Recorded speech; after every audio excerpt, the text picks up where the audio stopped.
Hello, welcome to our True Toy Princess. I am Allison Troy, and we're going live today for a Friday. Do these twice a month, at least, where we're coloring pages from an old 1984 Masters of the Universe coloring book. Today we're doing He-Man and Teela with a bunch of snakes and a floating Skeletor head of magic. So, really quick, I'm going to pull up the chat to say hello. See who we got. Good afternoon, Toy Mama. I'm used to doing this in the morning, so I apologize. But even here on the West Coast, it's afternoon. So good afternoon, Toy Mama. Lovely to see you. And of course, Chris Plastic. Hello, welcome.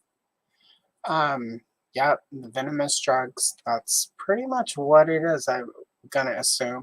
And really quick, just for those who may have forgotten, just a reminder, Moby is trash.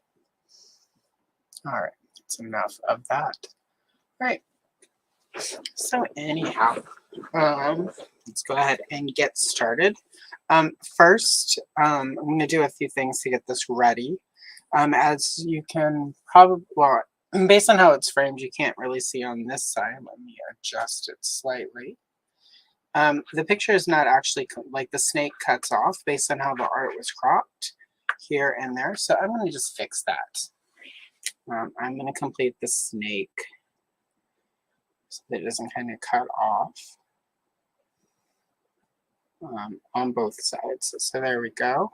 Everything else, I mean, the wall ends, but that's fine. It just kind of looks weird to have that half snake there. So we're going to fix that. And next, I'm going to take a Prismacolor Spring Green, and I'm just going to do sort of a border so that I know where the dungeon walls of Grayskull end. And sort of where the top of the paper, the page is going to end. It might be a little off. It's okay. I crop these whenever I scan them in. So yeah, there we go. Wow, an explosion of new listings in Klamath Falls.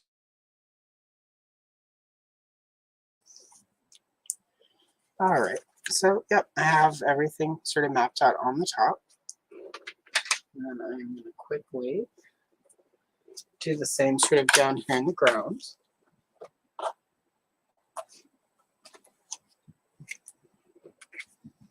And I'm going to just do it around sort of where the snake is. I'm not going to sort of redraw the ground. I kind of like the idea of the snake sort of being the frame on the bottom of the page. It kind of makes it a little bit more artistic than the original artist probably intended. So, it's a little crooked, but that's fine. This isn't going to go up in a museum somewhere, just sort of so it looks nice and I find it enjoyable. So, excellent. Not a problem. Thank you, Derek. And thanks for hopping in. Definitely appreciate all of the replay people. There are quite a few of y'all, so thank you so much. I do appreciate that. Especially on these ones that are sort of in the middle of a weekday for a lot of you when you're still at work, maybe. It's just with my work schedule, I'm off a couple Fridays a month. So this is the best time for me to jump online and do this. So, and since I don't have a guest on these, it kind of works out. So I'm going to assume that they're in the Dungeon of Grayskull because in these early, this is pre-filmation art, even though it came out after filmation had started. So in a lot of these pre-filmation art, Skeletor has often trapped them somewhere, like in Grayskull, and he's in control of the mechanics and holding them hostage. It happens a time or two in early stories. Before the sorceress lived in Grayskull, in those early MOTU stories, the sorceress or the goddess sort of was a free wandering character. She was sort of more in line with protecting the swords because the two halves of the power sword put together were the key for Castle Grayskull. So in a lot of these early ones, the whole thing was Skeletor trying to prevent Skeletor from getting the sword so he could open Grayskull, and then him getting into Grayskull and them having to go in and defeat him and get him out. Great way to great way to sell extra Castle Grayskull play sets. If one of your big play patterns is kicking Skeletor out of Castle Grayskull. Great, use the trap doors, all the different weapons. I guess this could be sort of the creatures from the dungeon. Great. So all these old coloring books were intended as additional marketing to help you sort of know the story, especially pre-filmation. Like it was a way to teach kids what the story of Masters of the Universe was. So, and sell those toys. And it worked pretty well because we bought a lot of them. This is my favorite era of MOTU. I liked Filmation okay, but I really prefer the pre-Filmation when it was a lot less, family friendly. Like the Filmation cartoons, have the lesson at the end. I like sort of the darker Masters of the Universe where it was a little bit more fantasy, Franzetta sort of thing. So, and that's fine. To each their own. Nothing wrong with that. So anyhow, just gonna do all the sort of grotto, all the space between the stones. If I could talk today, it would be great, but that's all right. So yeah, I'm just gonna get all of that colored in. And I'm not going too dark, because I'm gonna go in with a darker green to do all of the stones, and then sort of shade it. So. And now, despite having done all of that separate, I'm going to put just a little bit of the screen here on the stones. And I'm going to do it at sort of sideways, like this. Because it's not meant to blend into the rest of the green. It's just so that there's sort of a green color to start when I go in with the other greens to build up the rocks. So, there we go.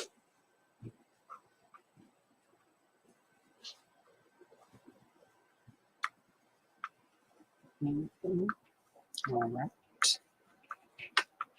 And I think there are, yeah, that's all of the little rocks.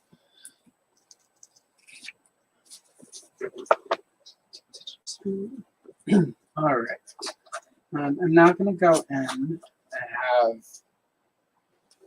it's called Celadon green, and it's sort of almost a grayish green color. I'm just going to go in with that and start sort of building up color and layers between the rocks so that it looks a little bit older and moldier, like old rocks in a dungeon. Just make it look fancier. And I'm not going to color too deeply into the the glowy effect that they're suggesting around Skeletor's head. I'm going to probably use some yellow there and then go in with like a paint pen or something to sort of make it a little bit fancier. So yeah.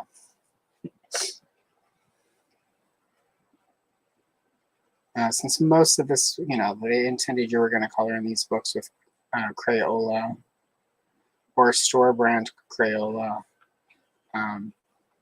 Art isn't necessarily always particularly sophisticated as far as, sort of effects and stuff, because kids are going to be pretty limited with what they could do with a box of crayons. So, but here in 2024, 40 years later, 40, I'll do a little bit more with paint pens and whatnot, especially since I've printed it out on cardstock paper. Hello, Andrew. It is. It's where she has like the little sort of skirt with the with her tunic. So it's a really odd era. especially this book, because some of the book is really directly got, like the sorceress looks like a bird.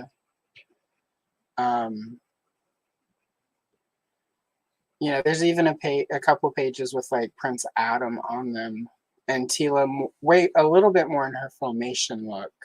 So it was very much like as they were doing this, the filmation designs I think started coming down, so they had to do some adjustments. So it's just a really I think it's one of the reasons I picked this book. I've got a couple digital versions and books that I've scanned from the early days of MOTU, but this particular one seemed to be like sort of the most in between of the phases. Like there's a couple pictures in it of Zor where he has, he's the battle falcon of the toy. That's sort of all of the extra armor. And there's a couple where he's 100% straight up, sort of a bird bringing He-Man like the power sword. And then it ends, like one of the last pictures is He-Man doing it doesn't say I have the power, but he's holding the sword up and has like the burst of energy. So it's really clear sort of as they were putting this one together that a lot of the filmation stuff started landing. So they quickly added a couple extra pieces of art to it to sort of start melding the two different worlds, which to me is really interesting, especially with MOTU, considering how on the fly those early days were. And that sort of thing doesn't happen really anymore. Like, you don't sort of rewrite and start adjusting the canon quite, from date. Everything sort of hits with a more cohesive story. I sometimes wonder if that's part of the reason some of these newer concepts and ideas don't take off quite as big as the old stuff, is that they hit so firmly established that there isn't room for sort of an organic development of the concepts. It's definitely something to think about. Sorry to hear that, Alex, but I'm glad that you are here with us. I mean,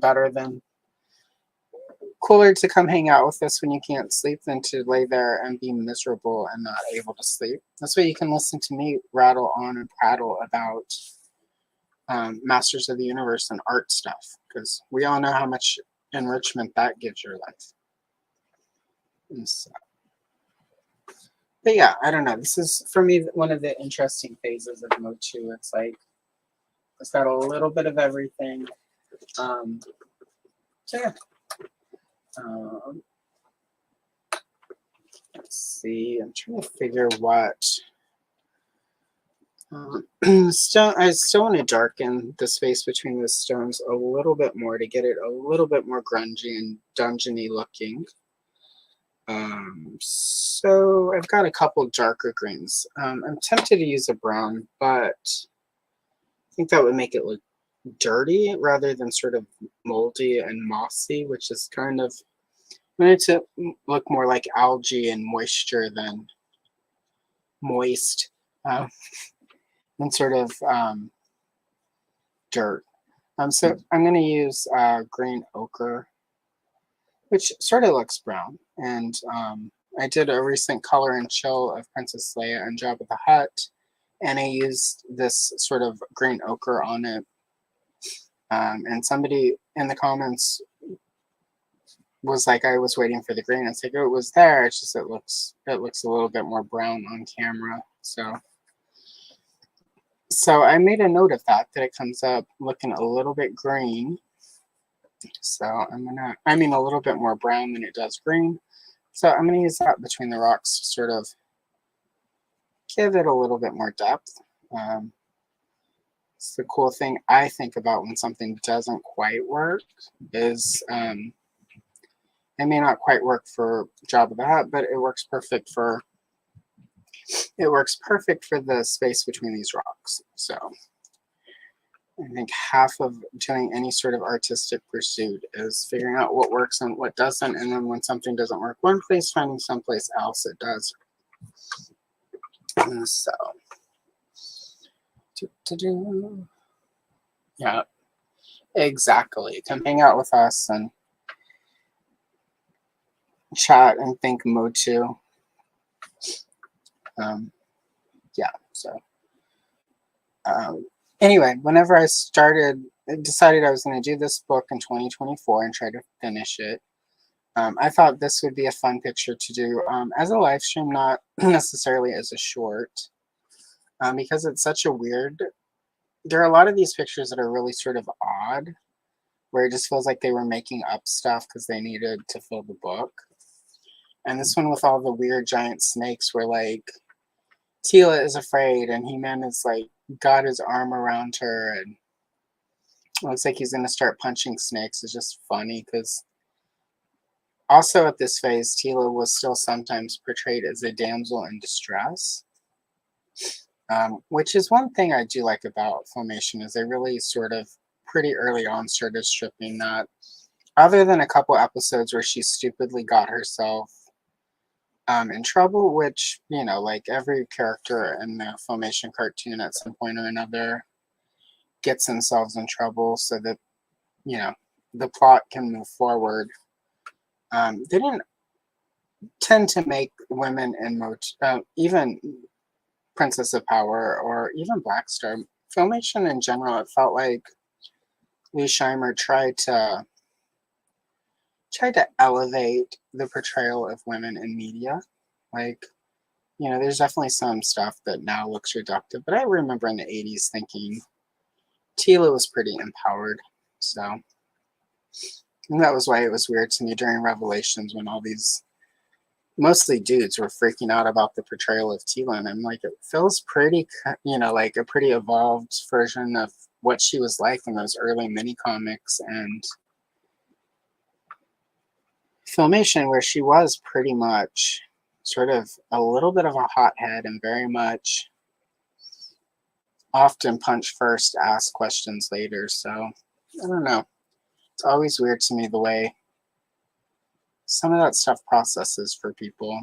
You know, and I can get maybe if you haven't watched or reread any of the old media, seeing that, but and it could just be that I spend a lot of time rereading all of it and spending too much time studying old comic books and old cartoons. But you know, Revelations and Revolutions was pretty solidly a decent adaptation of where those characters would be if you were writing that show in 2024, I think. So I don't know, weird to me, but hey, people are a little odd. Hey, yeah, Kyle. Well, yep, go do that. Kids are important. They say they're the future. Wasn't it Whitney Houston who said, teach them well and let them lead the way? But that may be the one place we don't want to. Whitney. Poor Whitney. Yeah, exactly. Everyone was a sexy hostage in Filmation. Everyone had up the butt shots. And yeah, so I don't know. It doesn't track for me the same way as... I recently rewatched Fire and Ice. And it was just really odd, sort of a lot of the, not even the up the butt sort of, or up the skirt, but as I was calling it by the end of it, the up the taint shots, because there's quite a bit of taint, I felt like, in that.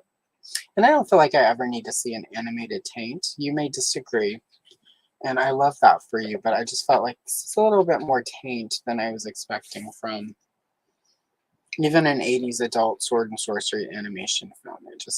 It was a lot. It really tainted the experience for me, if you will. So, all right, I am pretty happy with sort of the space between the rocks. Of course, now that I've done the space between the rocks, I feel like the rocks were sort of look a little worse. They're not quite as cool as I thought they were before, but that's all right. We can definitely fix that. They look a lot sloppier than they did before, but it's all right. I'm going to go in with this jade green and then just sort of lay down. And again, I'm not coloring the whole thing. I'm sort of just, some of this is going to go over that light green I used earlier and some over the parts I didn't color, but I'm still going to leave it uneven. It's part of trying to get a realistic look and sort of create Also, I'm trying to do it in a way where it looks like these the lighter parts are going to be sort of partly because of the glowy Skeletor head. So I don't spend a lot of time when I color stuff worrying about my light sources. There are a lot of videos that you can watch where they spend a lot of time telling you to worry about light sources. If you want to worry about it, definitely there are certain, if you're going for a certain type of realism, definitely spend a lot of time worrying about it. For the old coloring books, I'm trying to hit a space between that realism and sort of animation, trying to sort of gloss them up so that they're nicer, especially something like this where it's nicer, but also not necessarily trying to hit all the big marks where I try to make it look like it could be real. Like, I want it to look like a nice cartoon or a nice piece of animation or a nice comic book, like a fancy one. So I don't spend as much time worrying about getting the light sources exactly right. But if you're coloring for yourself and you like doing that, definitely go for it. Like, it's about making yourself happy when you do this and what's pleasing to you. Most people are going to color these anyway in the old coloring books, unlike scanning and cleaning them up and printing them like I do. So, you're going to have other considerations if you're actually coloring these in these old books with the very cheap sort of paper they have. But honestly, though, a lot of the old coloring books have better paper than some of the new ones do. So, at least as far as the sort of textures you can get with it. Part of the reason I like these fancy papers is you can get sort of a texture from them depending on how hard you press with the pencil and stuff. So anyway, that's all the sort of secrets. Hello, Duchess. Lovely to see you. I hope you're having a great day. If you're here in chat and you've not seen the Duchess's channel, definitely go check out Duchess of Darkness. Just had a great set of Bigfoot stories that went live on Wednesday. I didn't get to them until like last night and this morning. It's been a long week, but great stories. There's always great stories on her channel, but I really liked the Bigfoot stuff because I don't really believe in Bigfoot, so it was even more fun because it's nice to just lose yourself in a good set of fictional stories. So, and I know some people think he's real. I don't discount that there might be some sort of ape creature, but I don't think that it's upon the level that these Bigfoot conspiracy people think. I think it's just an overgrown monkey ape thing. Or one of my exes named Carl. So either way. But yeah. So those are good. And then I don't know if they're wrapped up yet, but she also recently had a good set of sort of Hollywood horror stories that were really fun. A lot of them were based, I believe, if my memory fails me, it's because I haven't had enough coffee. I believe they're written by a guy or a person, I'm assuming gender. Sorry, Prowler. By the Prowler, who writes a lot of good stuff that the Duchess reads. A lot of them seem like they're based on real stories. I don't know how real they are because I don't. But they were fun. I enjoyed them. They were dark. Sort of like the dark stuff. So anyway, there's lots of good stuff there to go watch if you haven't yet. So, and I think you have merch now. Yep, Duchess has merch. That was definitely Duchess merch. Okay, cool. Anyway, so Duchess also has merch. If you need pillows and tote bags and coffee cups, get them. Help your small creators. We may not have, as many views or as many subscribers as the big guys, but a lot of us smaller channels put just as much time and effort and energy into our YouTube channel. So support however and whenever you can. We definitely appreciate it. Okay, so this is lime pill, and I'm sort of liking what the lime pill is doing with the rocks. It's coming out pretty good. Looking a lot better than I was first expecting when I looked at all of these rocks. So I'm sort of helping. So a lot of them have really sort of, I hate to keep saying lazy. I know the artist who did this wasn't trying to be lazy. He was just under a deadline and went really fast. And when you go too fast, sometimes it can look lazy. So, with the darker colors I used for the in-between and then this lime pill, it's making these rocks look a lot nicer than I thought. It is something I often find with these old coloring books, is that just a little bit of effort and you can really sort of make the page a lot nicer than you thought it was going to look. So there we go.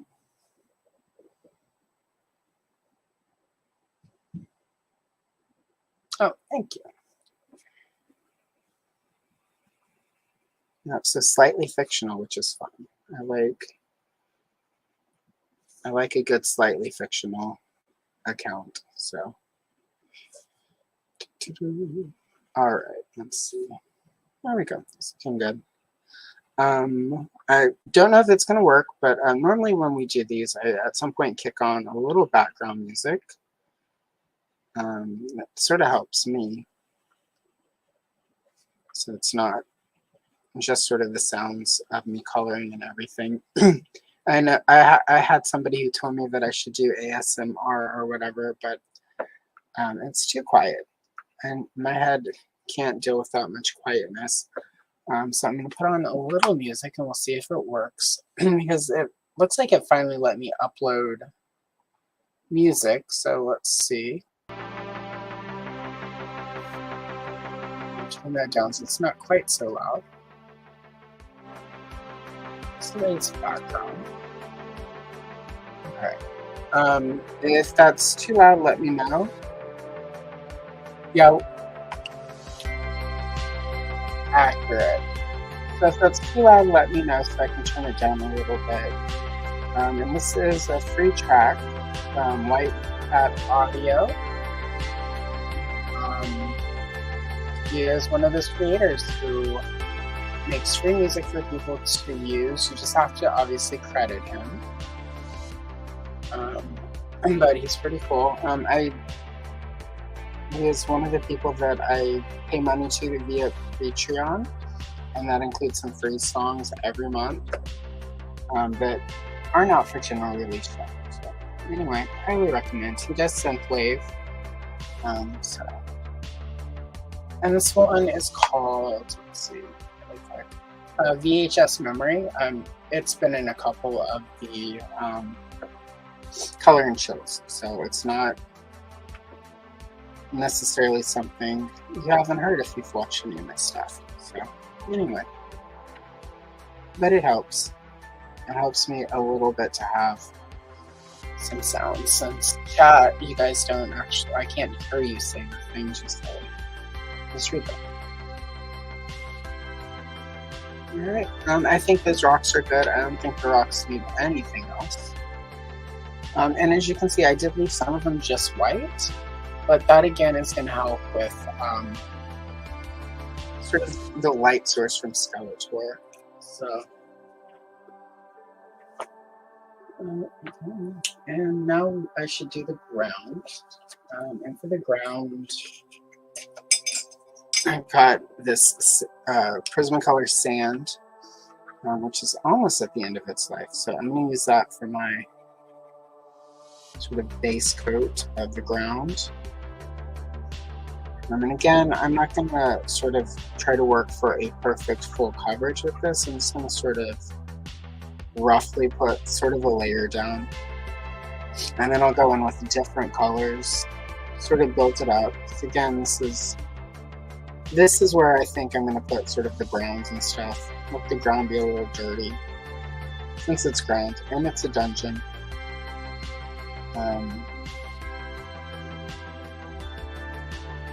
But yeah, so just going into that.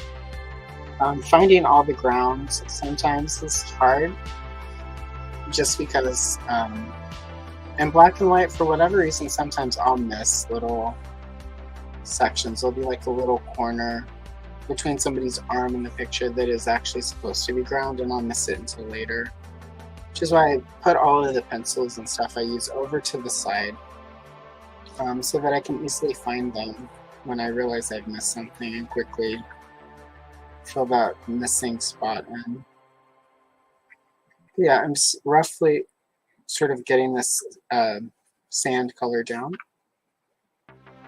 And again, sort of like with the rocks, I don't need full coverage here.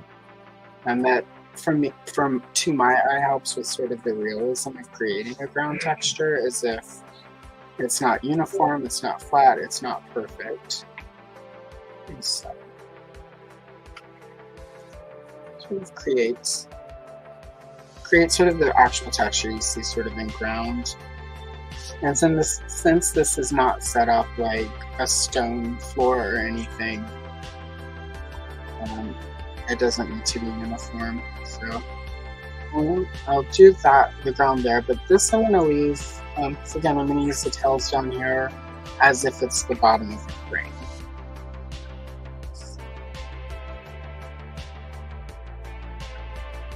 So we're going to give the art side of it a little bit more.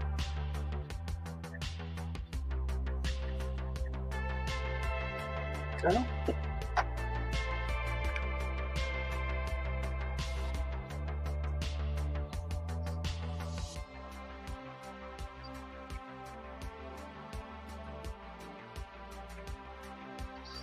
I have another light source coming because sort of in the bottom here, I block the light source, so I've got another lamp.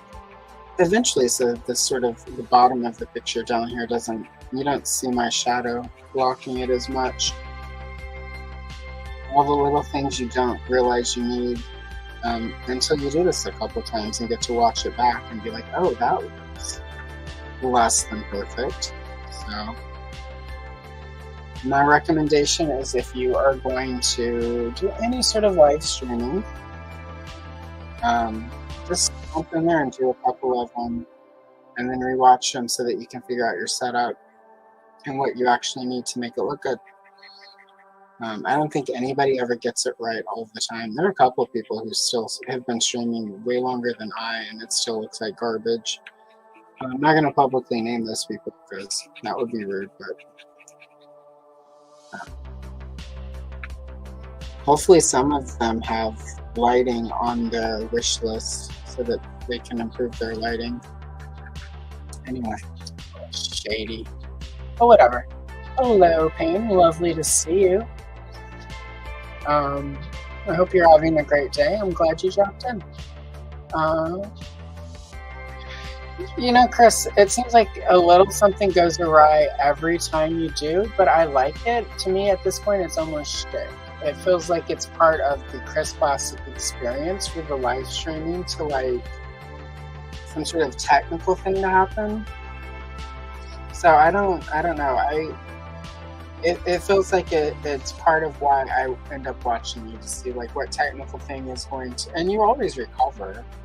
So it's just, I don't know. It makes it endearing to me whenever your streaming platform tries to tank you and then you fight back and then you succeed and then you stream. So I don't know. It's a whole vibe. So, but definitely, like, you should stream this weekend. I'll be around this weekend working on videos and coloring and stuff, so just give me enough of a heads up so that I can pop in, you know, like quote unquote pop in, but have it pulled up in the background. I'm going to go in now over the sand with this is terracotta. I'm just going to go in and start darkening this ground, because I don't truly believe that a dungeon floor will be quite this light and bright and, you know, like not dirty. So I'm just going to start layering it in, so that we've got some dirty snake ground here. A little bit darker sort of under the snakes. And this is sort of where I'm going to build the shadow that they should be casting. Again, I don't spend a lot of time trying to get shadows and stuff accurate, but I like having a shadow element. So, you ever see my stuff and the shadow doesn't seem quite right? You're absolutely right. I don't always spend all the time. As I've mentioned, I get impatient to get things finished and to get to the fun part. And for me with this one, the fun part's going to be Skeletor, the snakes, and then Tila and He-Man. But you got to have this background stuff done so that those things can look good. So, but yeah, so I'm going to darken up the ground and stuff close to them, just with this lighter brown. And I'm going to go in with a darker brown also. Right, I'm going to start here. And sort of build it until I like it, and then I'll stop. That's the other thing I'll recommend. Just color it until you like how it looks. Unless you are, somebody's paying you to color something for them, like, it just needs to please you, so don't worry about... I watched a video, and I'm not going to name the creator, but they were saying you should never put pink and green together because it doesn't look good. And I'm like, I think pink and green look good together, so like some of it is just going to be personal choice. I didn't go in their comments and be like, you're wrong. I let it go because it's their personal choice. I just wish they had said it that way. Because I find a minty green and a bubblegum pink can look quite nice together. So you can't blend them. That's gonna turn brown. And that might have been where they were coming from. But I think pink and green look lovely together if it's the right shades. So if it makes you happy, just do it anyway. Even if it looks like garbage to other people, as long as you're happy. I don't know. It's one of the weird things about social media platforms is how even if you like how something looks or how you're pleased by it, other people who aren't feel like that should supersede your aesthetic, and definitely not. You should please yourself first.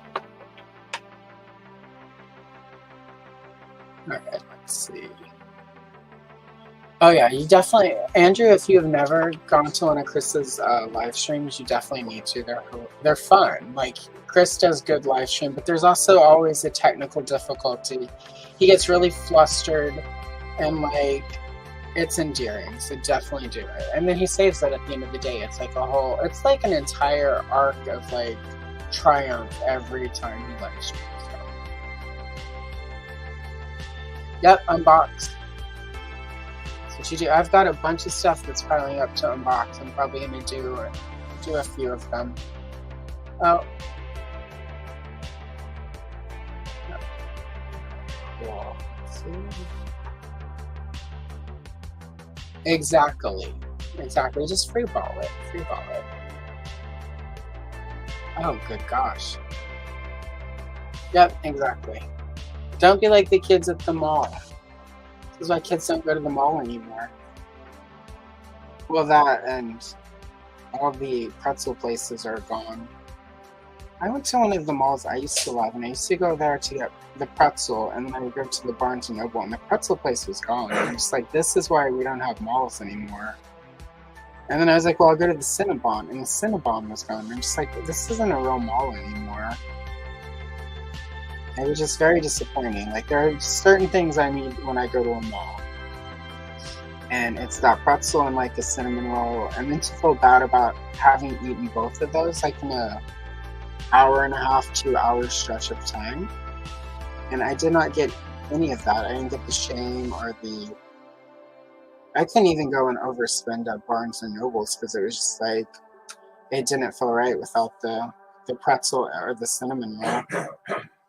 So, way to go, retailers. It just seems like even Barnes & Noble would just add pretzels and cinnamon rolls to their little coffee shop. but nope.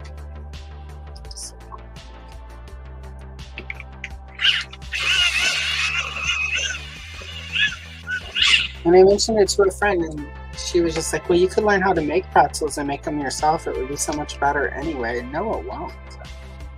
My God, why? I mean, I try to be very conscious of calories and whatnot. But like, when you're getting a soft, salty pretzel, it just needs to taste good and it needs to be soft and salty, and like, don't health food that up for me. If it's gluten-free, that's not a real pretzel. That's like a gluten-free, twisty, nonsense, garbage item. So, sorry for anyone who likes gluten-free pretzels, but it's not a real pretzel.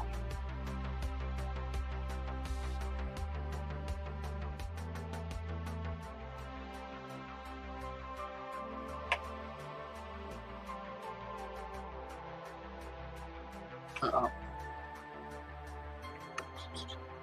There we go. Terrible pretzel place. See, I would love a terrible pretzel place. I'd be very happy by this. Hello, Kenzo. Lovely to see you. Welcome. Thank you for popping in. Ooh, see, we don't have an old Chicago near me. I wish we did. I do remember back when I would still eat Pizza Hut, they had added like a pretzel crust. And it's as terrible as you would think it would be, but it was also terribly good. Like, it was that thing where you're eating it and you're like, this is terrible. Give me 3 more slices, please. So. But I also like garbagey pizza, so. Not that I eat, again, I make most of my, actually, I say all of this, but I actually eat, like, pizza with, a gluten-free roll, salad roll wrapper thing that I just roll out so I can eat the whole thing. If I can eat quote-unquote, eat an entire pizza with, like, fat-free cheese and it's called lavash bread. And it's like a big, giant, I'll use that for crust and then load it with toppings. And then 150 calories of real pepperoni, none of that turkey bullshit. And some fat-free moz, and a little regular cheese. It works out to about 650 calories for the whole thing, which is about the same amount as 1 slice of the Domino's I used to eat. So it's a win-win. And it tastes like pizza. It doesn't taste like, sometimes you'll get like a gluten-free sort of thing and it'll taste like garbage. But nope, it tastes pretty good. Not like that whole time I ate cauliflower crust pizza. No, thank you. Cauliflower rice, yes. Cauliflower bread crust or whatever. No. Get that out of my face.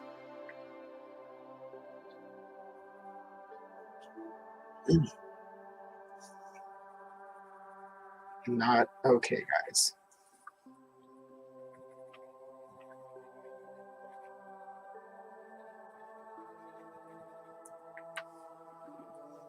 There we go.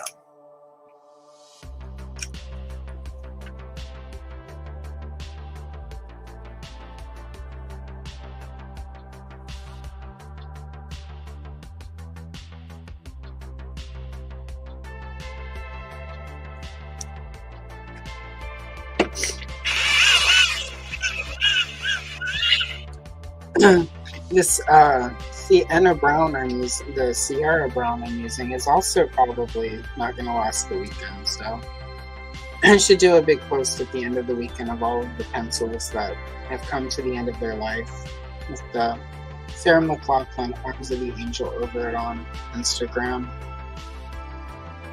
Because I lost one of my burnt ochres this morning. It's can't be reused anymore, and then a couple of hot pinks. So the fun thing about doing Barbie and Gem pages is that I go through way more hot pink than I ever suspected I would. When I started putting the coloring aspect of what I wanted to do on YouTube together, I was like, I would have never thought how much hot pink, even though I was going to do She-Ra. I think it's because also I do She-Ra stuff. Between She-Ra and Barbie and Gem, the hot pink didn't see it coming. It also feels really weird when I go buy stuff open stock at Blick and Michael's that like I'll buy 2 or 3 hot pinks. It's like hot pink, cream color, eggshell. It's a very, very weird mixture. Whereas when I use color pencils to do actual art, it was always like red and green and blue of all the basic primary colors. Alas, I do coloring books of 80s properties, so it's now stuff for Caucasian skin tones and hot pink. It's a weird life to live. Yep, same. Cauliflower rice with soy sauce. Sriracha also is very nice. I do a soy sauce and sriracha sauce. I'll like take like a tablespoon or 2 of sriracha and then a couple splashes of soy sauce and mix it until sort of it's more of a sauce, like a runny sauce. I don't want to say that, like runny sounds bad, but so that it's not like thick and creamy or whatever. And then I'll throw that over vegetables and rice. Have a side of kimchi with it. It's a pretty satisfying lunch. So, yeah. So you should put sriracha on almost anything though. I've been doing red onion, sriracha, and mushroom salads, which is pretty good. So, especially as sort of earthy as spinach can be sometimes, the sriracha sort of takes that and the sort of bitterness of the red onion and makes it's pretty nice. So definitely recommend that. And it's inexpensive. So you can eat well, eat healthy, burn your mouth out with all of the kimchi and sriracha. Well, kimchi, that can be expensive depending on where you are. I'm lucky that there are a couple of Asian markets close enough where I can get it pretty affordably. So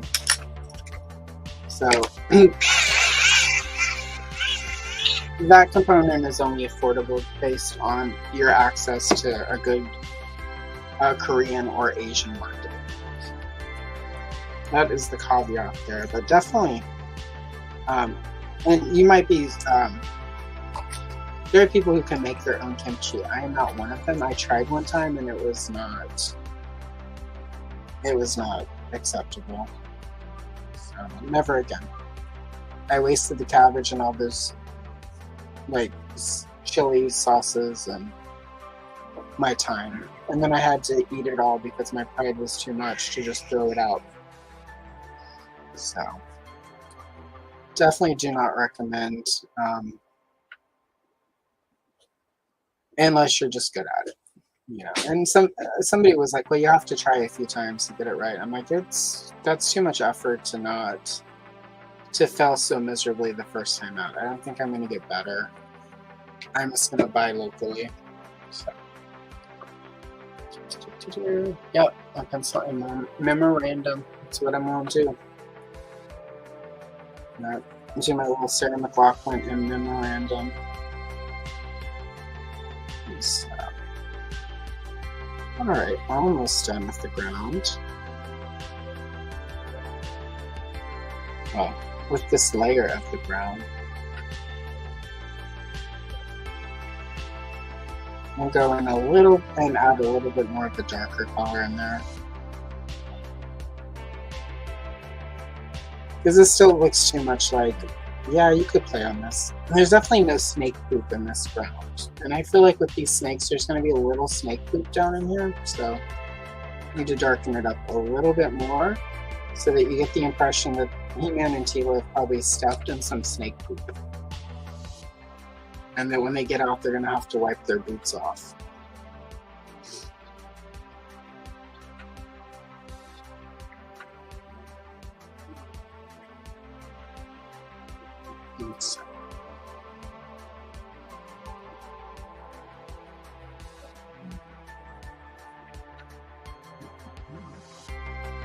Alright, to the end of this brown.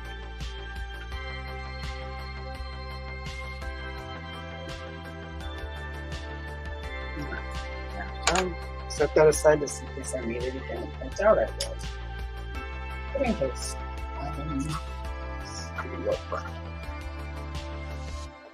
So I'm going to go in now. I've got this dark umber. I'm going to use that to darken the ground out. This is our snake poop element.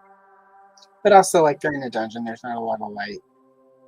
So snake poop and shadow, which could be one of the Carl's autobiography names, Snake Poop and Shadow, because he lived his life like snake poop and shadow in the wind. So I say lived, he's still alive, I'm sure, if you can call that living.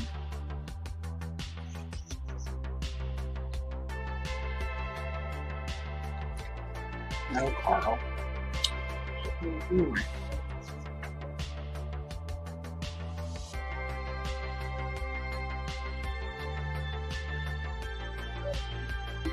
Alright, yeah, I'm looking. Let's take it, yeah, it's just playing pretty good on camera, so.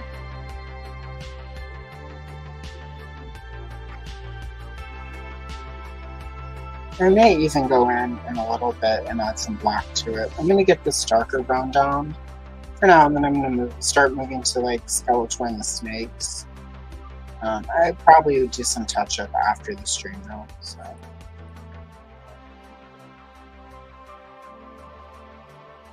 I knew when I picked this one I might not finish it in the hour and 45 minutes to 2 hours I normally stream for on Fridays, so. So far I haven't been inclined to. There's some people who will do, when they do like coloring channels, who will do like the same picture 2 or 3 streams. I've not yet felt inclined to do such, so. I kind of like to just finish it and then move to the new thing and then stick it on Instagram so everyone can look at it. So.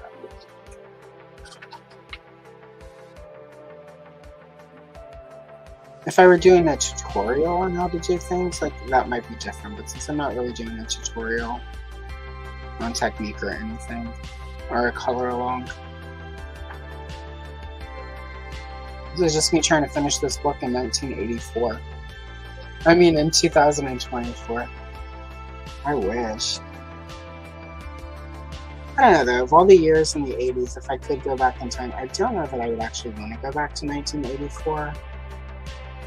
84 wasn't as good as we remember. I'd probably pick like 85 or 86.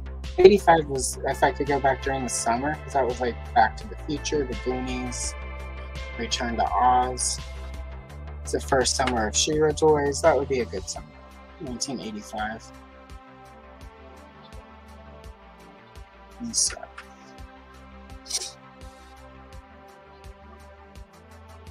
And I guess I would have to warn people about some horrible thing that was about to happen, so.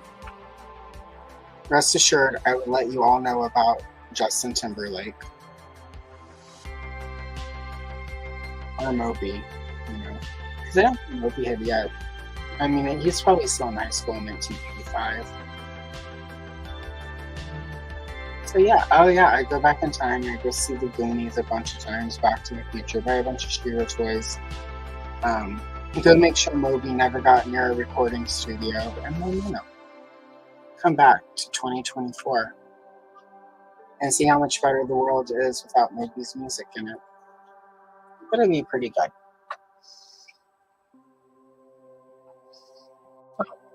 If you'll let me. Hello, Brennan. Welcome. Lovely to see you today. Hope you're doing well.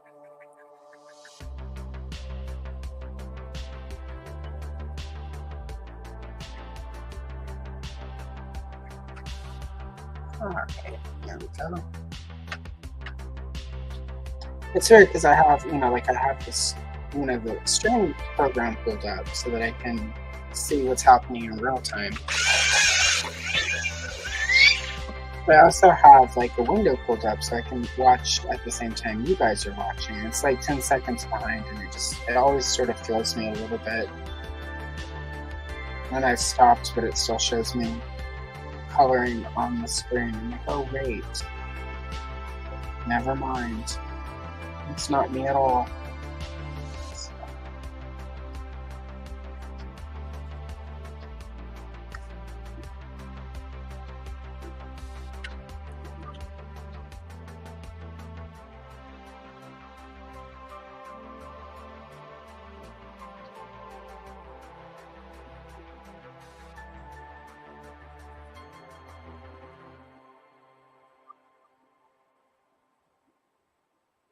There we go. All right, almost done with ground, and then we can go and do some snakes and Skeletor. I haven't decided though about the snakes. It's technically, obviously, green. I don't want to do any brown snakes because they'll just blend into the ground with all the snake poop in it.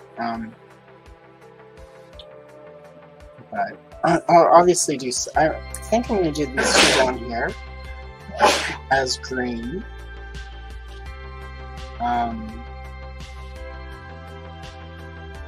So they kind of, because I'm wanting to try to use them like as almost as if this is a frame, so that would tie in with the bricks. But I think I might do like some of the snakes purple. I don't know yet.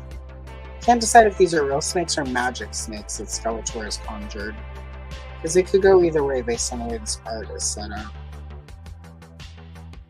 So if they're magic snakes, I could get away with like purple and pink and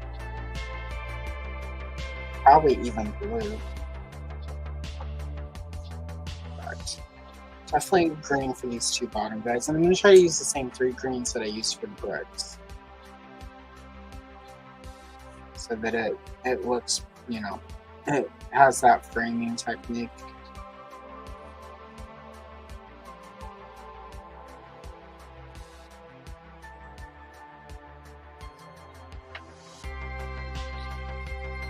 Alright, there we go.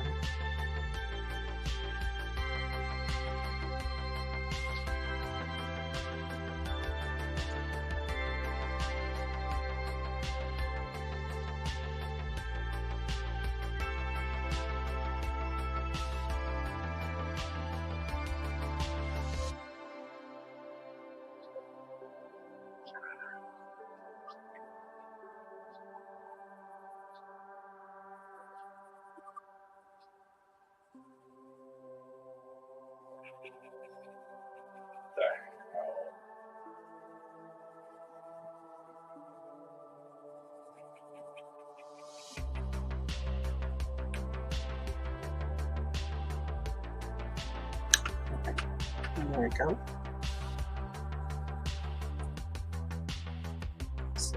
Alright, we're done with the dark brown. Looks pretty good. Alright, so I'm going to do the Skeletor head first. And for that, I'm going to use, I've got yellow chartreuse and then neon yellow. So since he's some sort of magical manifestation, I'm going to start with the chartreuse, which is a greenish yellow, because chartreuse apparently is green. And it's apparently a Mandela effect that some of us thought chartreuse was like a pink or purple color. I think it was just that we weren't. Some of us had terrible teachers. So. Not all of us, but some of us.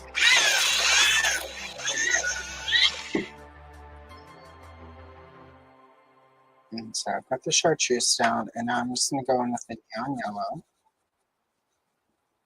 And the neon yellow, hopefully, and it's sort of starting to a little bit, but some of the green from the bricks behind it, I don't know how it's translating on camera, but here, live, in front of me, it's giving it almost a glowy look to where the, over the green, so. Is what I was hoping for, but don't know how that translates for you guys watching, so that might be a have to check it out on the Instagram post. But looks pretty good. I like it. It's got the neon sort of glow thing happening, which is never bad.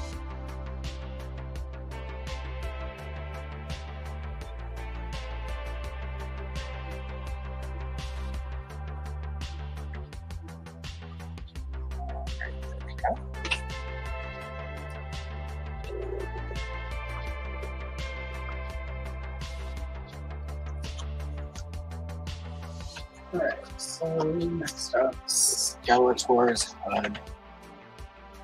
I'm going to go in with, it's a dioxide purple. which is what they're calling it. So it's a darker purple. I'm going to do sort of a, I'm going to kind of go a little rough with how I'm laying this part down. And that's because I'm going to go in with a lighter sort of purple lavenderish shade so that it sort of has a magical look to it almost. So this is called Amethyst. It's a new color from Prismacolor. It replaces Prismacolor used to have two pencils, lavender and orchid, and the pigment that they used to make them no longer is available. So they had to discontinue these, and Amethyst replaces orchid. So, no, I'm sorry, it replaces lilac. It's Amethyst and orchid are the new ones. So I'm going to go in and put a little bit of that in with that darker purple.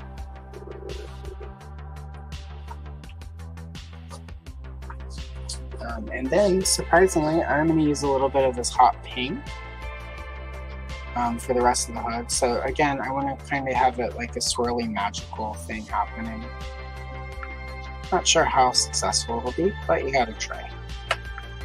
Because this is obviously not his actual head floating here. It's some sort of magical illusion thing. So, there we go.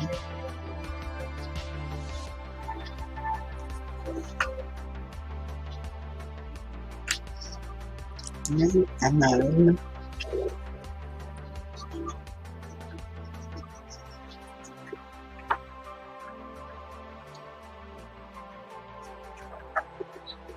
alright, and then for Skeletor's face, I'm going to use, this is Deco Yellow, and again, this one is also almost dead. I'm going to just put that over the face, even though it sort of goes over the black lines. It's fine. And then I use this pale sage green. I would normally use darker greens for Skeletor, but again, because this is sort of a magical floating head thing.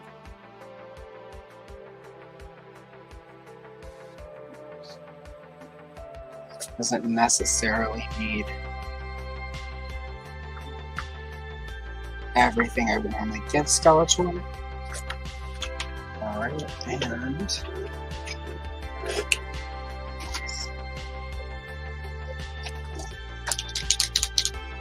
I'll give him some yellow glowy eyes.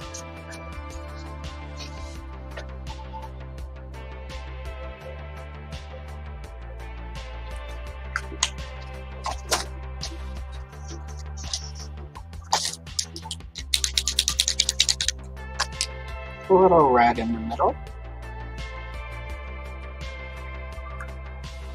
That's probably not showing up on camera. Doesn't always, but it's fine.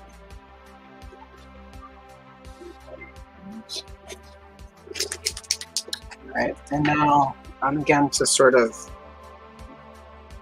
give sort of the illusion of magic-ishness or whatever we're going to call it. I'm just going to sort of outline it with a white paint pen.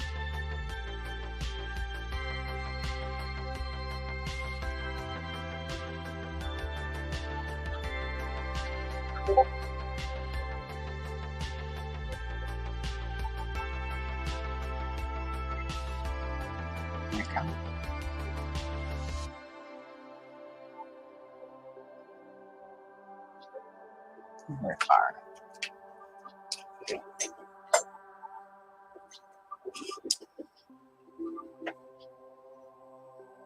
I'm going to go in and sort of darken up where his mouth is. So, a little bit in the eye. There we go. All right. Again, it's not, because it's kind of small, it's not showing up on camera as well, but looks pretty good for what it needs to look like. And I've got the chartreuse here, so I'm going to actually use the chartreuse on this snake right here, because it's a green, but it's also a yellow. Also, you can probably hear the children screaming outside. That's what happens when you have neighbors who have kids.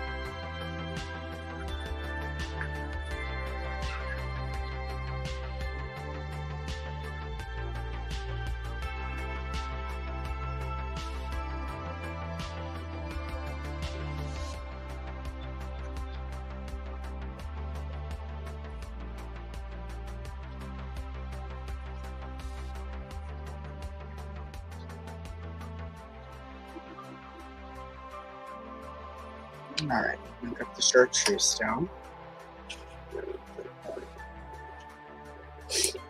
I'm going to go in with its moss green.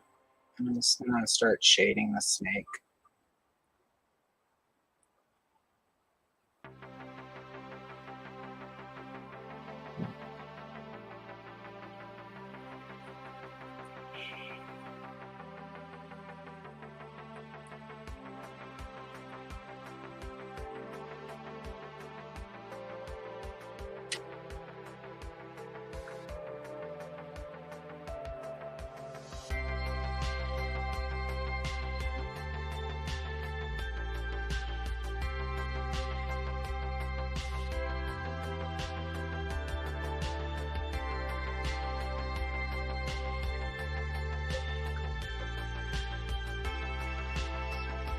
Also with the shading, I'm going to use that to sort of make, add more detail to the snake. Yeah, like this guy here doesn't have any nostrils actually drawn on. So I'm just going to add them through shading, or the suggestion of them.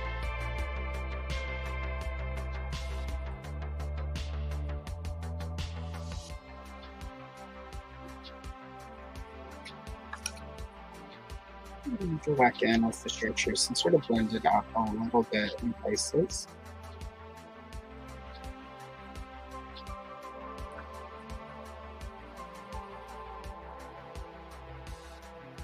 Yeah.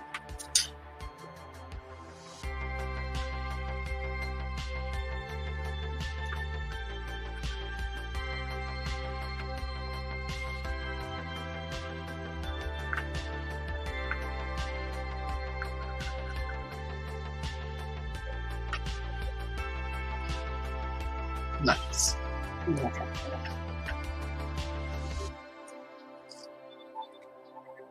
Switch back and forth between the chartreuse and the moss for a little bit while I sort of finish the snake up.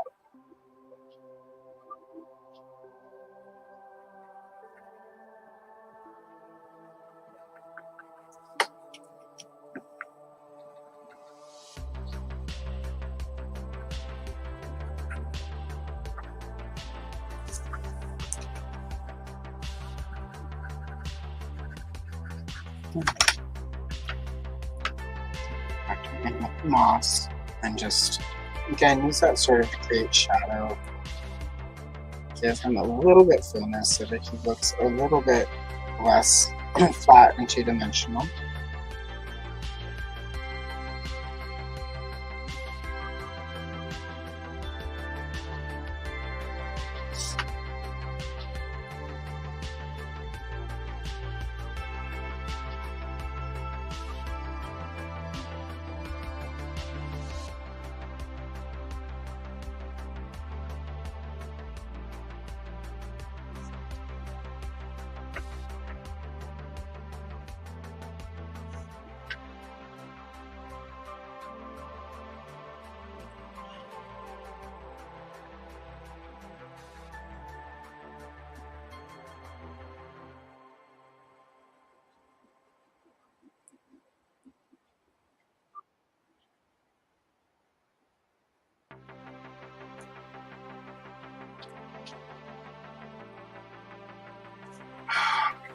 Stop.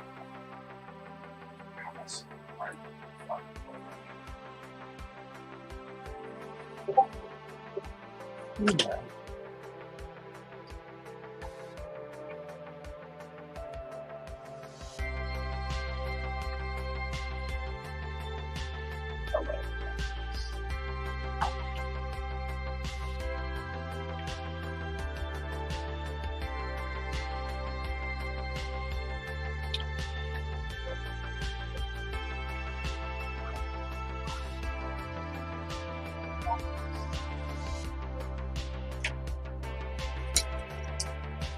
Alright.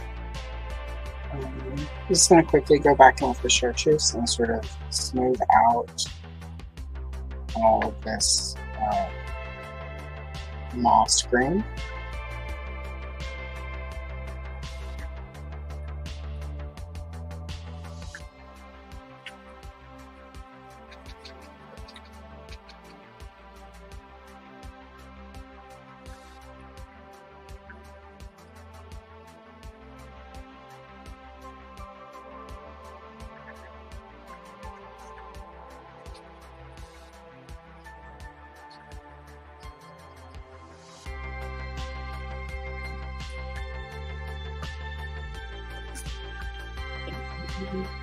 Alright. Nice. Okay. That's coming out pretty good. Hello, Augustus. Yeah. I have a cat over here trying to convince me he's undefeated.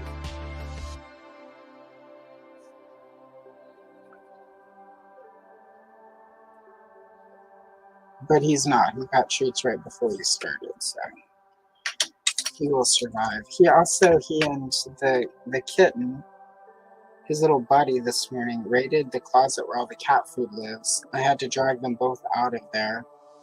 They were both helping themselves. Ass hanging out of the bag, wiggling as they went full body dive into the bag. So I'm feeling a lot of sympathy for him if he's feeling like he needs treats, because he got quite a bit of cat food today. So it was a Mission Impossible level attack. Alright. Alright, I'm going to go in with green chartreuse, and I'm going to use that for both of the snakes because this is the color I used for the basic level of the snakes. And again, sort of like what I did with the rocks. I'm not going to go do like a perfect, smooth, even layer. I'm just going to roughly get the screen in here because I'm going to go in with the other greens. Sort of detail these two guys. Yeah.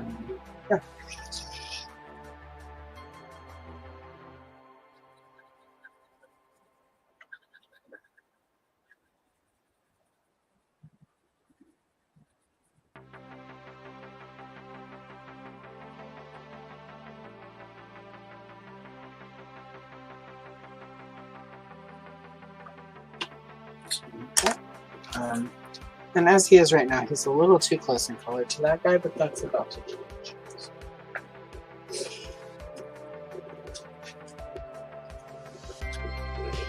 And this is the light green, and this is one of the colors I used for the bricks. So I'm going to use that.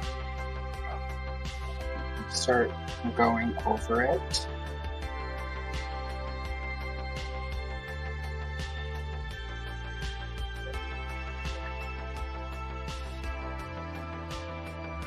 And regardless of these green snakes,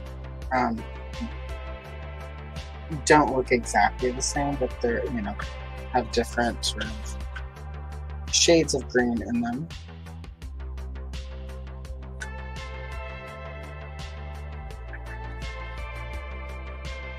It's sort of interesting, the pre-Snakeman phase of Masters of the Universe, that they got these snakes. It's like I sort of wonder how did these kind of snakes fit in with the Snake Men?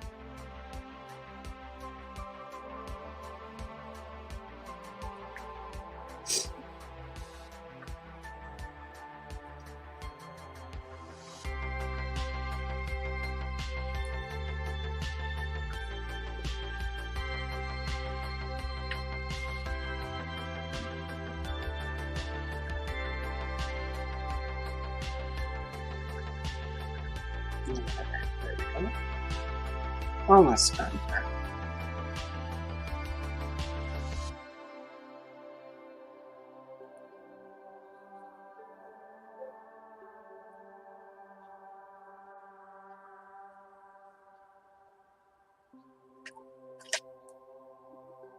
Okay, now I'm going to go with grass green and then just use that sort of to make some shadows and some shading.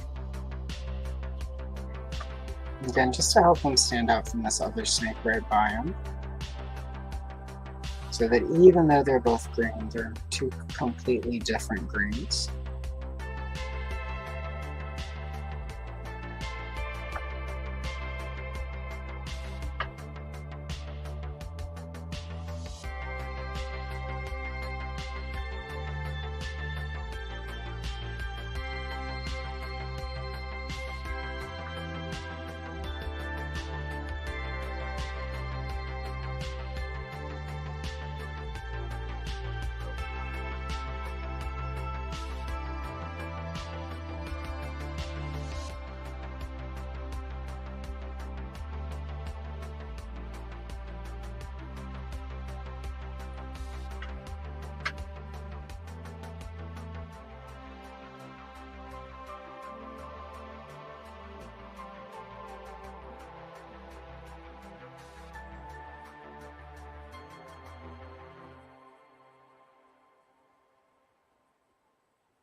Oh, excellent. Hope the everything came out okay for the dog.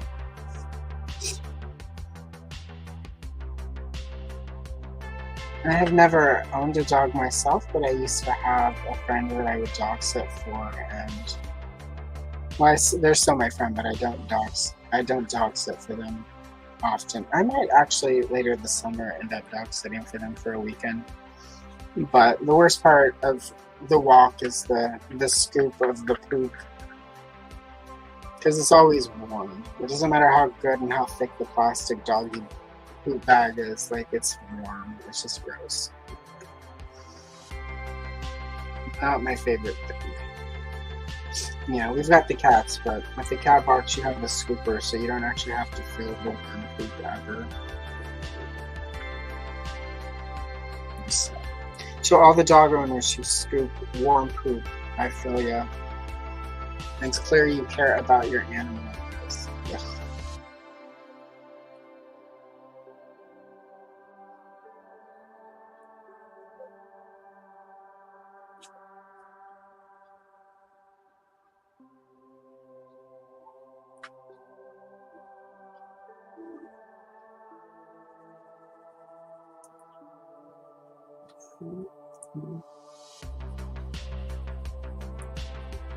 We are. Okay.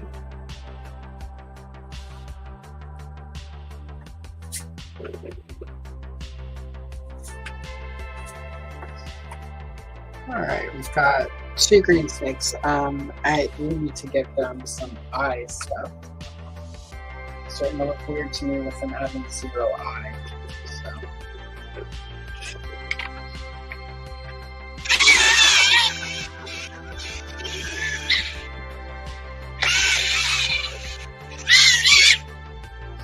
I'm going to go in with Sunburst. It's called Sunburst Yellow. I'm going to do both of these guys with that color for their eye. And for this one, I'm going to go in and sort of do orange.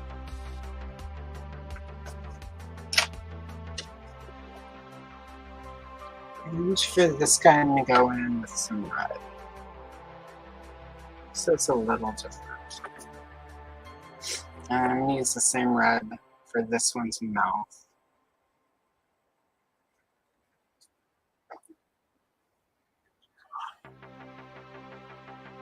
And I've got a little bit of the teeth colored over, but that's fine. I'm gonna go in with the white paint pen to like fix their teeth in a little bit. So I'm not too worried about the white of the teeth being a little off. This is a dark, it's called Crimson Lake. Just use that to make the mouth darker, redder, more terrifying.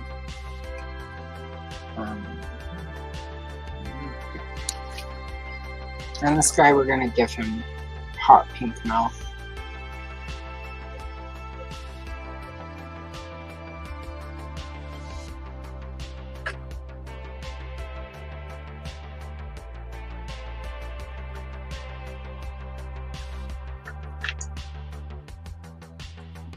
Excellent.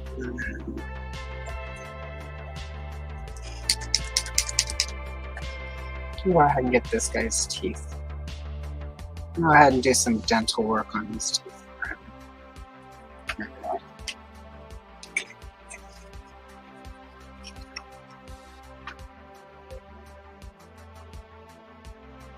Exactly. Because snakes are creepy and gross and weird. I'm going to go in with Deco Yellow for this snake's teeth. He has not seen a dentist in a while. So, a little bit of the brown. So. Too much soda, too much caffeine, not enough brushing for this guy.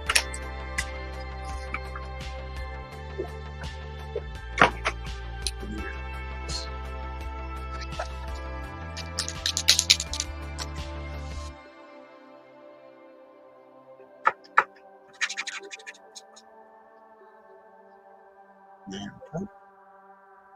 Excellent.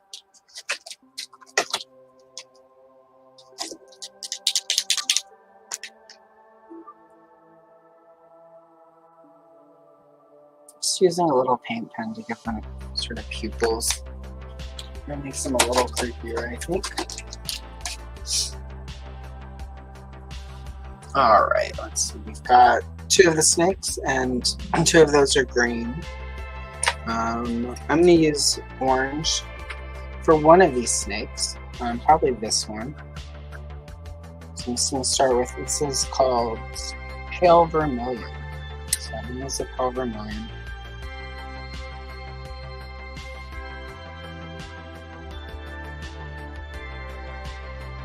I'm just sort of light. I'm going to go in with yellowy orange over this. So I'm going to be quite this dark of an orange. I think the orange and the yellow that I'm going to use here are going to look pretty good against this green here, which he kind of looks like a pickle now that I look at it. It's like the inside of the dill pickle spear, which, you know, it's fine. Nothing wrong with the dill pickle spear colored snake.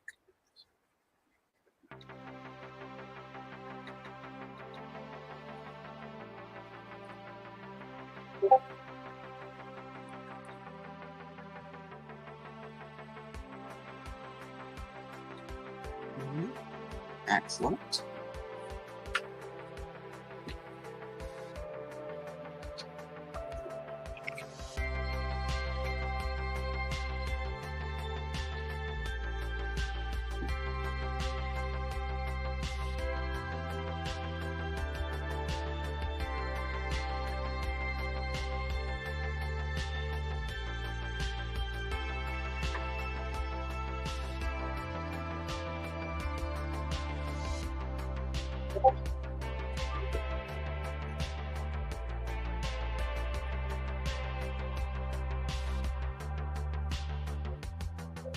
Alright, there we are. Got the orange in. Yep, looks pretty good. I'm gonna go ahead and do his head in orange.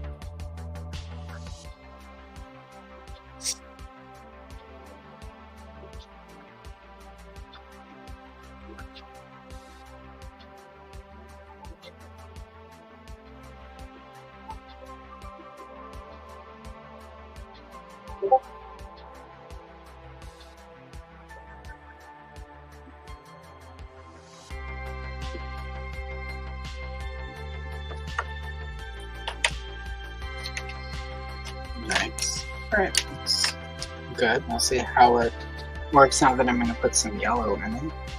Well, it's, again, Sunburst, which is more of a sort of orangey-ish yellow.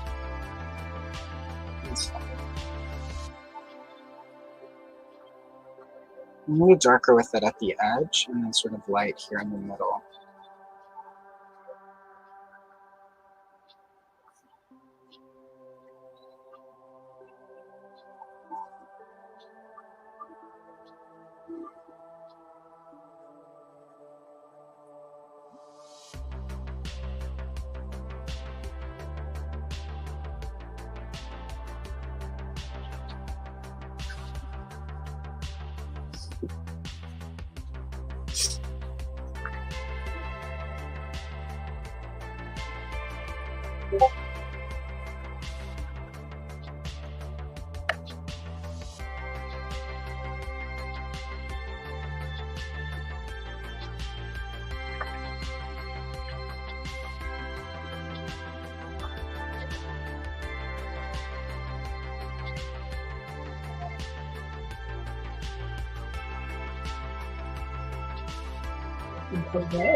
Yeah, I know, Gus. Hey, we've got about 20, 30 more minutes. You'll be fine, sir. And Cat's over here letting me know he's undefeated.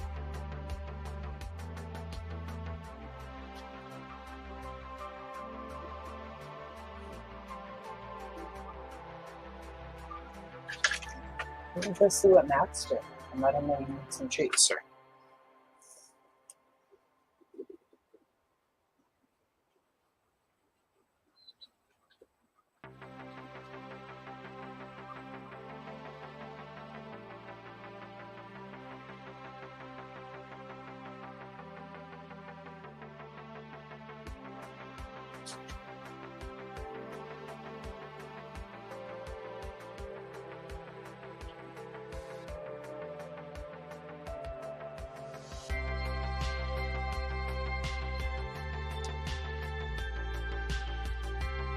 Alright, there we go.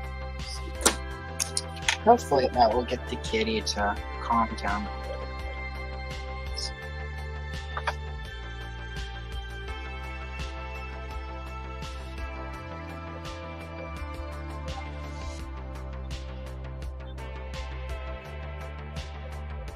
bit. Alright, excellent.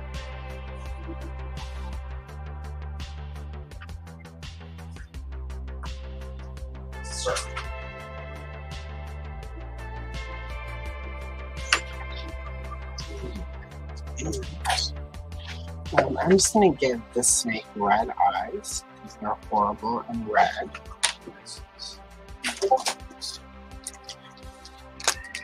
And circle it so that I want less of that black line. Because this thicker black lines don't look as good. There we go. And I'm going to look that triangle to try to pop some yellow into the eye for a pupil.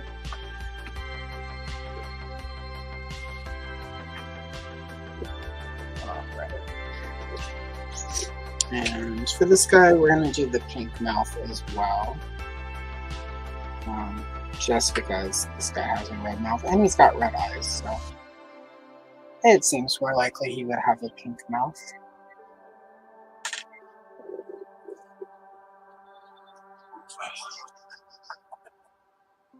Go in with, it's called processed red, but this is a darker pink.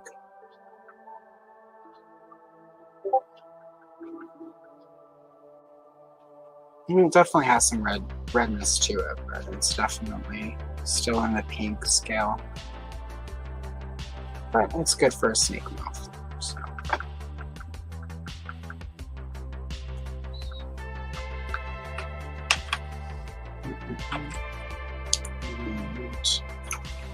I'm going to give this one yellowish teeth also. And there are no dentists in this snake dungeon.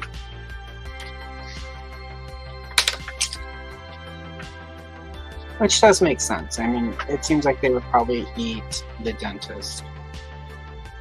They don't seem like the kind of snakes who would be like, oh, wait, we're not going to eat the dentist. Alright, there we go. We got the orange snake down.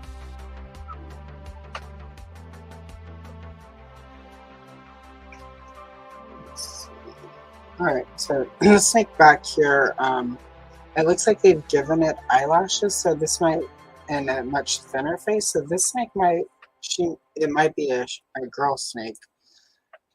So just so that we can,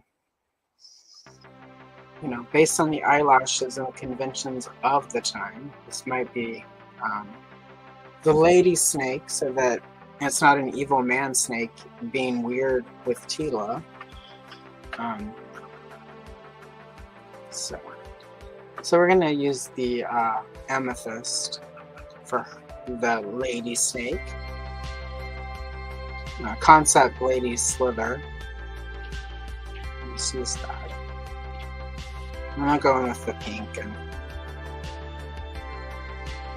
the orchid and sort of tame it down a little bit. But that was one of the things cracking me up about this when I looked at it, was the sort of the way they try to make this snake look like a lady snake. So the artist of this book definitely gets a kudo for that. It's a nice touch.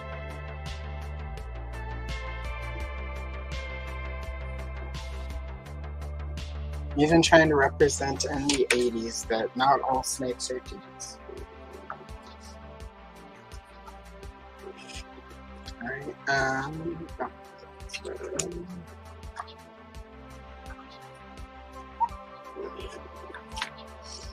Alright. I'm going with the orchid and sort of smooth some of it out. Mainly sort of the top where I feel like it should be lighter. I'm going with a darker color to darken out the spots I want darker. So.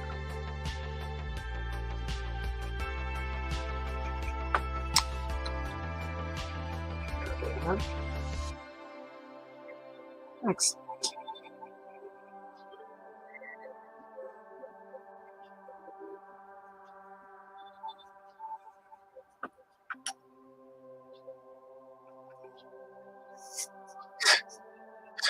Right? Yeah, that's what I was thinking. Maybe pop a bow on there.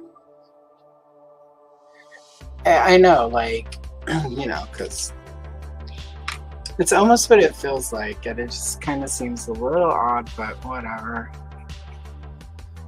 We got a lady snake, so I'm gonna call it good.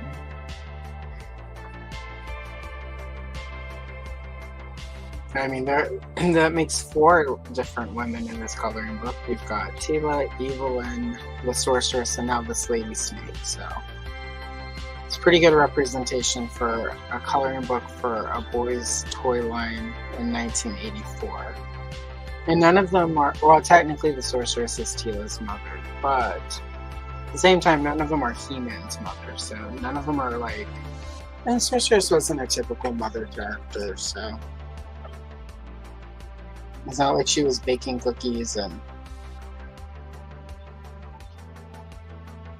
it wasn't your Claire Huxtable, Joanna Kearns TV mom. She was busy ignoring her daughter and pretending it wasn't her daughter so she could save the universe again and again. And then show up long enough to tell Tila, like, oh, I'm your mom, and by the way, you have to take over and do this now. Bye. So. And definitely Tila was the original Gen X latchkey kid.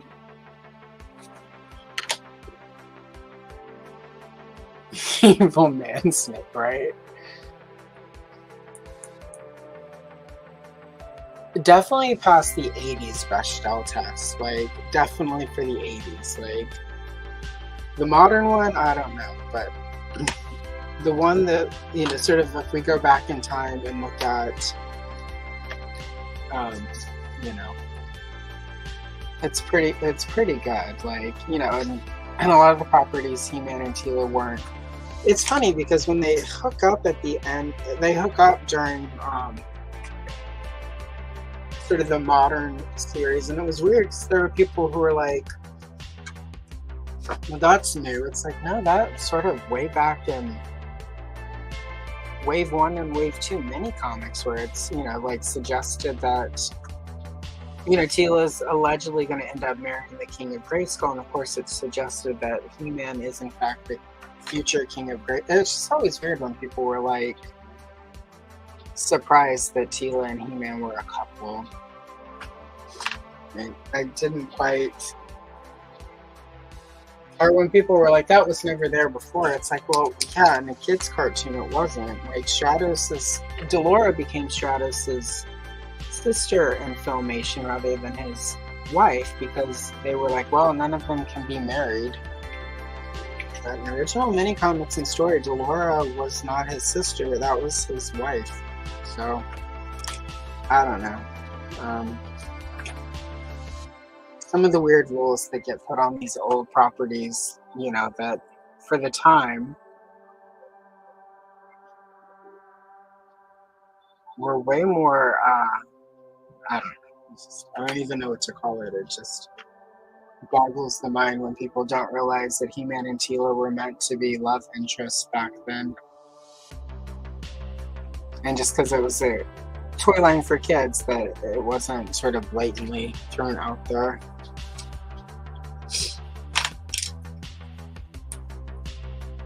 She does have some sort of cap here, so I'm gonna, it's not quite a bow, but it's kind of he's got like some sort of headpiece on or something. She's the Queen Lady Snake. I call her Quiver. Here we go.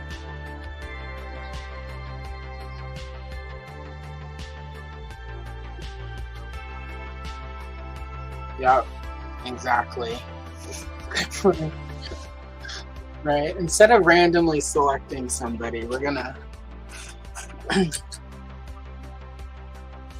Well, yeah.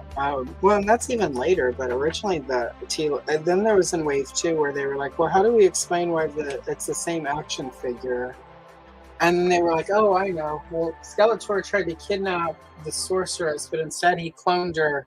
But she came out as a baby, and he tried to steal the baby so he could raise it and then marry it." And I'm like, let's not break that one down. But that's weird. That's a pretty weird.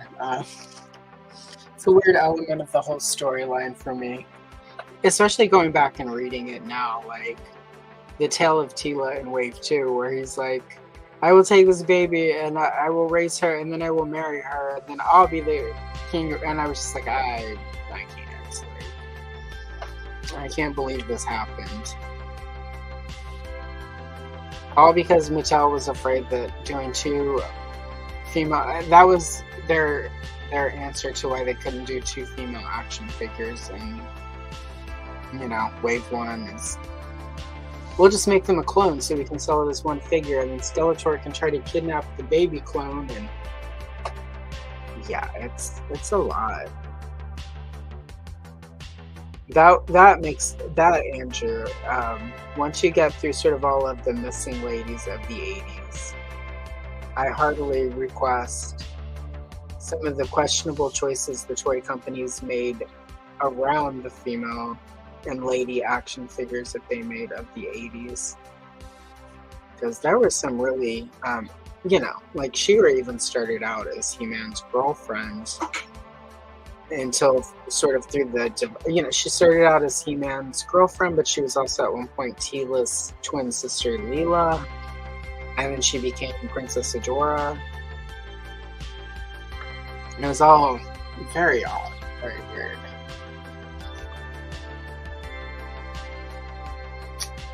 Right? Well, he was going to wait until she was 18, until she was grown, but still, he was going to raise her and then marry her. So, I mean, there are some religious groups where that still happens. So I guess it was based on reality too. Boob armor, yep. Yeah.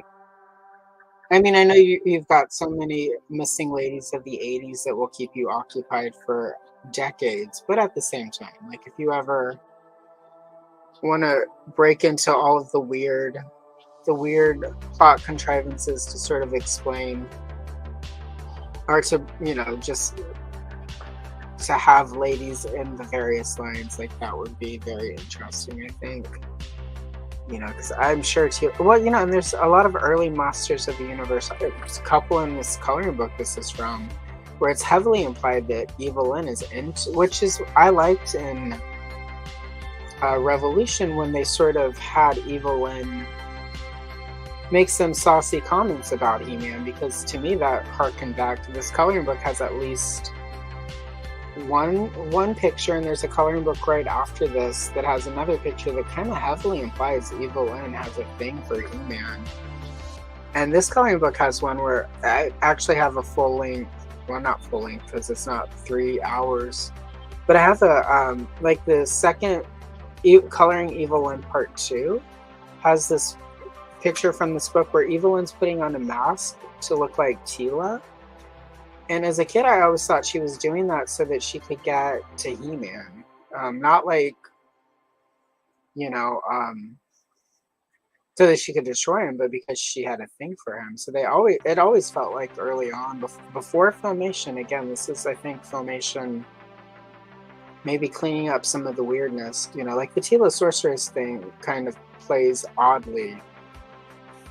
But at the same time, it's the most elegant way for them to clean up the weird backstory there. But it felt like for a while Evelyn was being, you know, like Evelyn was evil and hated Teela because she wanted He-Man for herself, and He-Man's love could reform her. I mean, that could be kid me really projecting onto it, but there are definitely a lot of pictures that imply Evelyn had the hots for He-Man and that she was jealous of Teela. So I guess maybe some of the jealous beauty element of Evelyn ended up moving over to capture her, maybe. I don't know. And at some point I would love if I could chat with Justine Danzer, who helped come up with a lot of the early Princess of Power concept art. Because a lot of times when people talk to her about the MOTU line, I mean about the Princess of Power line, it's through the context of Masters of the Universe and how they don't seem to ask her as much about, you know, like Angela and Glimmer, because Angela and Glimmer started out as one character and then sort of got split up during the development of it, and sort of the evolution of She-Ra and stuff.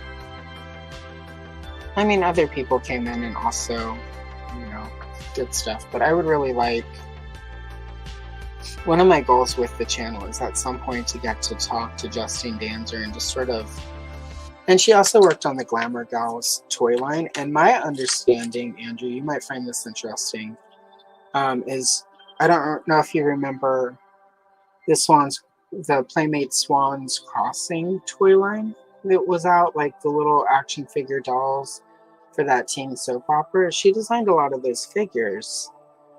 And it looks like the Ravishing April reporter not only sort of is a little bit of obviously the Toxic Avenger mold, but that head mold with the rooted hair almost 100% looks as though it was brought over from the Swans Crossing toy line. It almost feels like at one point Playmates may have been considering like maybe an April O'Neil Girls line. Haven't found anything to back that up yet in my limited research. But in a couple of the interviews I've read, like she was there, you know, Playmates really wanted this Swans Crossing girl action figure / doll line to take off. And that was all being developed when Teenage Mutant Ninja Turtles were at its heyday. And sort of the ravishing April head doesn't quite match the body, which it makes sense, you know, because we know where the body came from because of your video. Everyone go check out Andrew's video on the unproduced girl figure from the Toxic Avenger toy line. But yeah, so anyway, that's maybe not the conversation for this live stream, but I'm thinking about it, so here we are. Anyway, yeah. Yeah, so that's what I'm thinking. And I didn't say this in the comments because and I also didn't mean to say this on a live stream here while I'm coloring snakes. I was going to chat with you about it eventually, soonish. But yeah, I think 100% that's why, because that figure is such a weird outlier in the Turtles line. It makes zero sense that they would suddenly have her with rooted hair. And they took the other body, which, like, toned down but the way they toned that body down looks almost just like the Swans Crossing figures. So I think they were like, one, didn't want to waste that mold completely, but also I feel like there at some point was some plan to perhaps have a April O'Neil girls line, which to me seems like a really missed opportunity that they didn't do that. So anyway, yeah, we'll chat about that a little bit another time. But yeah, like I think with a little digging, and again, I'm gonna try to put a few leads on how to chat with Justine Danzer. So hopefully, if I can make that happen, because she was at Playmates at that time, she might have some perspective, or maybe they had her work on some stuff for April O'Neil. So anyway,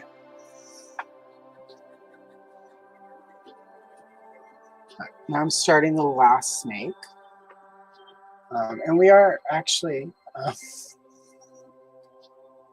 about 10 to 12 minutes from time for me to stop. So we're probably not going to get He-Man and Teela as part of the live stream. It's okay.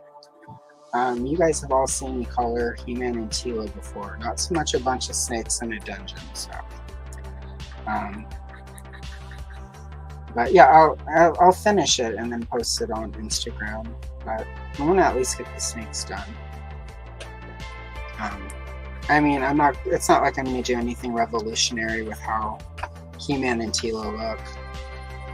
I'm pretty much going to color them. I mean, I might do Teela blonde, because this was still when she was interchangeably blonde and a redhead. Probably blonde, because although I am myself a ginger, and like ginger representation, I also find the blonde Teela era interesting. So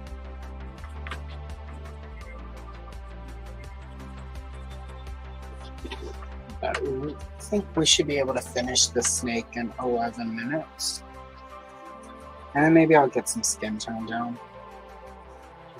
Let's see. But first the snake.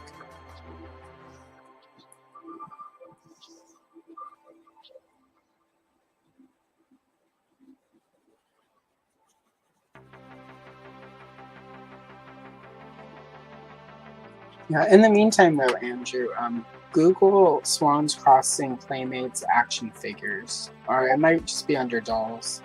I can't remember how it searches, or even just on eBay. I haven't ever picked any of them up. I might. They're not horribly expensive, so I may at some point pick up a couple of those, just because I feel like my action figure ladies. My lady action figure shelf should have a Swans Crossing figure or two. One of which is based on Sarah Michelle Gellar, so how can you not? Although it looks nothing like her. But still. Because that was one of her first real gigs before she went on All My Children to be the evil Kendall Hart, daughter of Erica Kane. But yeah, so technically, there is a Sarah Michelle Gellar action figure that is not Buffy and has hair that you can comb. So how could you resist? Oh, dropping pencils. Until it's about time for me to go have lunch. But got like 8-9 minutes left. So I'm just going to go in and use the small screen to darken the snake up.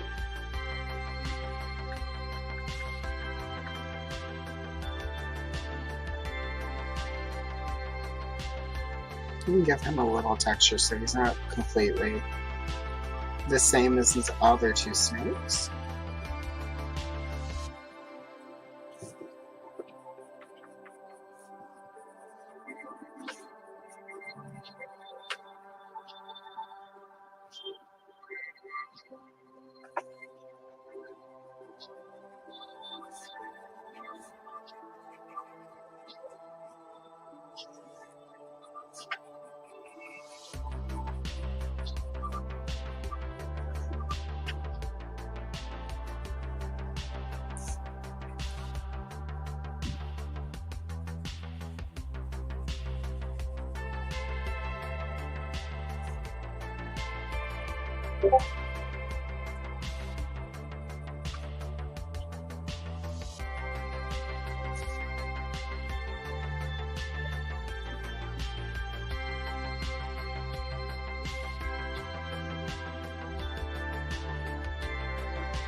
Yeah, okay.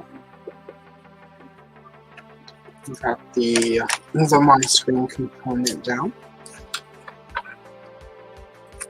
So we go and let's see. I'm going to use jade green. It's a little bit lighter, it's a little bit more gray, but I think it'll help sort of add to the shadow and the shading.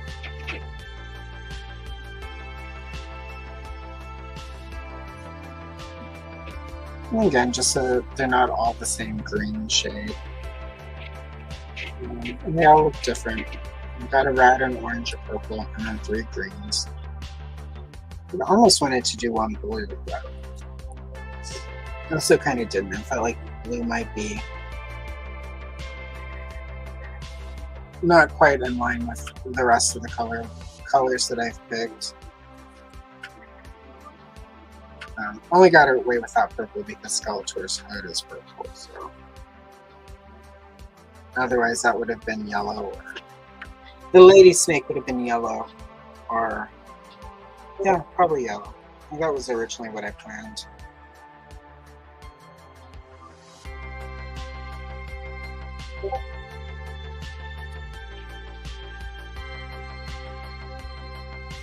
And just sort of smoothing out the roughness a little bit, but doing it in a way so that there's some texture.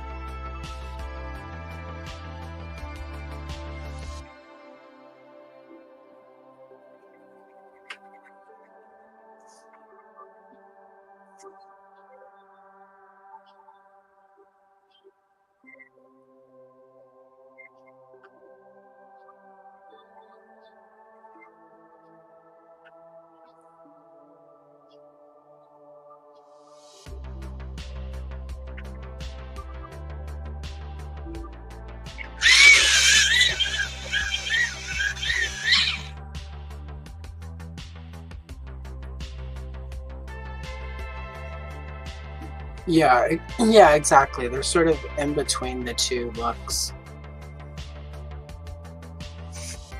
Right? Yeah, especially one of the play sets is like this really cool bed. Like a bed for a slumber party, and it's amazing. I would love to find one at an affordable price. I mean affordable. And use it for Princess of Power, because I think it would look really cool. Yeah, it does. I did always find it weird when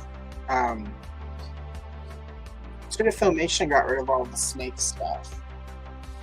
Because even a lot of the storybooks and media, I mean, because her action figure came packaged with it. But it always felt weird that, like, they completely got rid of that snake look for her. I mean, they had it, I believe. No, she also didn't have the snake look in the original Castle Grayskull commercial that Filmation did, now that I think about it. So, yeah, it just always seemed weird that it was always gone for Filmation because, 2000 and X, of course, was going to start bringing it in. So, I mean, they turned her into a snake. She didn't have the snake armor yet, but she did have the snake staff. So, And if I remember correctly, their plan was after she recovered from being turned into Snake Tila, she was going to get sort of the traditional armor and stuff that she had as an action figure in the 80s. So I think 2000 and X, did a pretty good job of trying to get all of the points and to try to create a cohesive universe. So yeah, I'm gonna give this one a red eye also. I'm gonna use the paint marker so I can cover the line through the eye. Let's see. It will. Not quite dry enough yet, but yeah, it's actually not dry enough for the eye to work, but I'm impatient, so we're gonna do it anyway. Just gonna keep dabbing it until it's thick enough that it sticks. There we go. Because that's how I roll.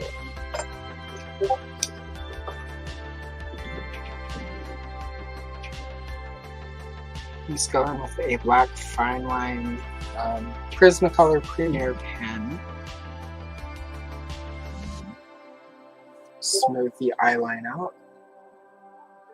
And do the same here. Just so that their eyes are more, pop out a little bit more.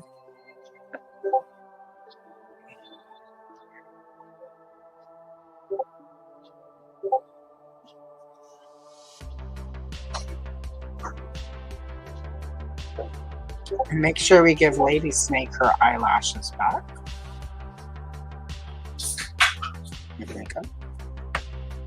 Alright.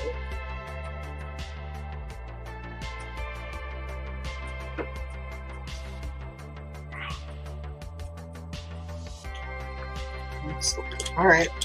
I'm gonna do that. Very nice. Alright, we're at 2 hours, so it's time to wrap it up. Let's see. Yeah. So, unfortunately they didn't get there, but it would have been cool if they did. Alright, we're at 2 hours. Obviously I didn't finish He-Man or Tulip. I will get to those. I'll post this later on Instagram. I think everyone watching is on my Instagram. If for some reason you're not, Allison_of_Troy or retro_toy_princess. I'm at both, and this will go up in one form or another on both of them. So make sure you're following me. And I'm going to wrap it up today. Thank you to everyone who hung out and while I colored. Let's see, where can you find? So I have a daily short that goes up every day right now, probably through the end of May, beginning of June. Barbie and the Rockers Color and Chill hit today, so check that out. Tomorrow at 10 a.m. Pacific Standard Time.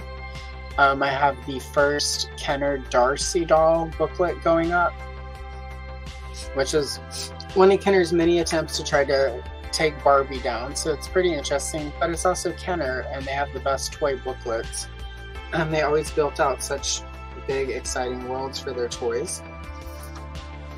And then on Sunday, I will be here live at 11 a.m. Pacific Standard Time with Mark from the Holdo Maneuver podcast. And we're going to be coloring some Revenge of the Sith goodness. So join me then. Until then, thank you for hanging out. I'm Allison Troy, Red Show Toy Princess, and I will see you in the next one. Bye.